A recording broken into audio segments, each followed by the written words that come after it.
Good morning, আরও একটা নতুন ভিডিওতে তোমাদের সবাইকে ওয়েলকাম। পালপাড়া থেকে আমি সীমান্ত, আর তোমরা দেখছো আমার চ্যানেল ওয়ান্ডারিং বাঙালি। আমি আছি এখন লাটাগুড়ি, জঙ্গলের মাঝখানে একটা রিসর্ট, হোটেল ব্লুবেরি রিসর্ট। তো পেছনেই দেখছো এরকম রোদ্দুর উঠেছে, চা বাগান আর এক কাপ চায়ের সঙ্গে এত সুন্দর পরিবেশে সকাল শুরু হলো। এসেছি ডুয়ার্সে, আর ঘুম থেকে উঠি এখন যাব জঙ্গল সাফারিতে। ঘড়িতে বাজে 6:20। প্রথমবার জঙ্গল সাফারি করব। সকালবেলায় বেস্ট টাইম হয় নানা রকম পশু পাখি জীবজন্তু দেখার জন্য। তো আমাদের গাড়ি চলে এসছে, দেরি করব না, নিচে যাব আর সাফারি করব। আরও আজকে সারাদিন যা যা করব তোমাদের পরপর সব দেখাবো, তোমরা ভিডিওটা দেখতে থাকো। তো চলো। কালকে সন্ধ্যা 6:30 এসেছিলাম। এইটা হচ্ছিল আমাদের কটেজ। রাত্রেবেলা ভালো ভিউ বোঝা যাচ্ছিল না। আমি এর পরেও পুরো যে রিসর্টটা রয়েছে ঘুরে দেখাবো। ওই যে আমাদের গাড়ি চলে এসছে। প্রথমবার যাচ্ছি জঙ্গল সাফারি করতে, আর জঙ্গল সাফারি সকালবেলা করলে অনেক রকম জীবজন্তু দেখা যায়। তো গাড়িতে উঠি, তোমাদের যা যা দেখবো পুরোটাই দেখাবো। এই যে হলো গাড়ি।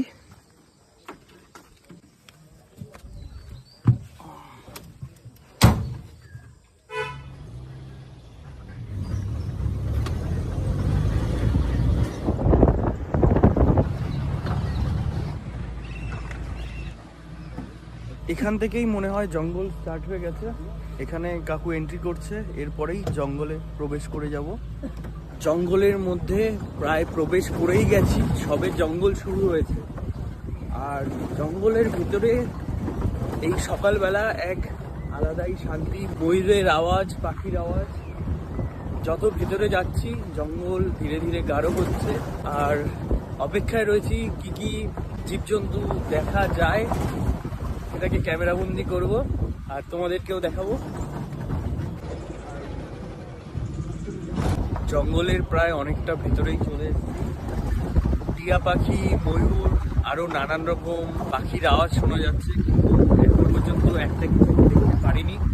সকালে জঙ্গলের মধ্যে এই নিস্তব্ধতা আলাদাই সুন্দর লাগে। এতক্ষণ পরে দেখতে পেলাম একটা ময়ূর। এটা পেখম মেললেই, যদি পেখম মেলে খুব সুন্দর লাগবে দেখতে।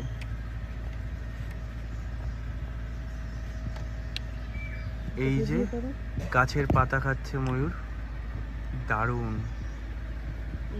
এতক্ষণ পরে 3টে ময়ূর দেখলাম।